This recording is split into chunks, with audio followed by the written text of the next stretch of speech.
Brothers and sisters, we were talking with Sheikh about a very deep concept about Hajj. And it was those brothers and sisters who've perhaps done a lot of sin in their life. And they come to Arafah and they're not sure, will I actually be forgiven? Right? They're so distraught with their sins that they've committed.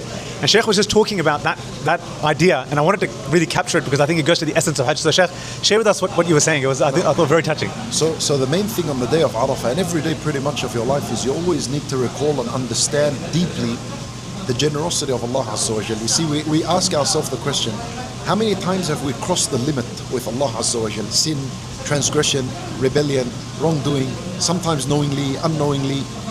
Yet, despite all these limits we cross, Allah Azza wa Jal continues to provide for us, sustains us, gives us life, gives us well-being, gives us the ability to worship Him.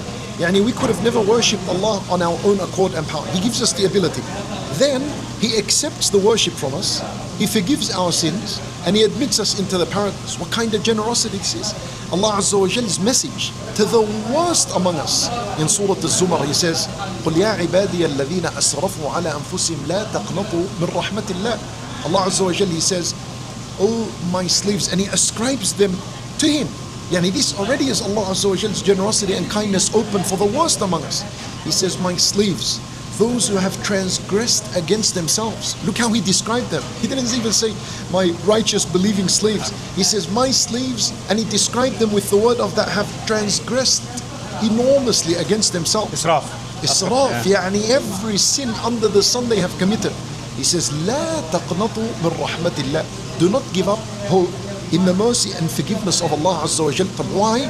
He says, for indeed Allah forgives all sins, even a shirk, the worst of them, the greatest offense against Allah, a shirk. As long as you're alive, He wipes it away.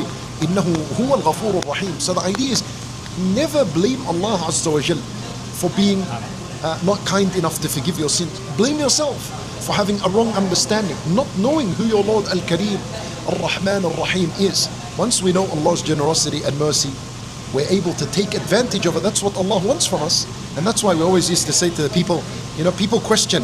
They say, if Allah is so merciful and kind, how can He have a hellfire and punish people? So that's a wrong question.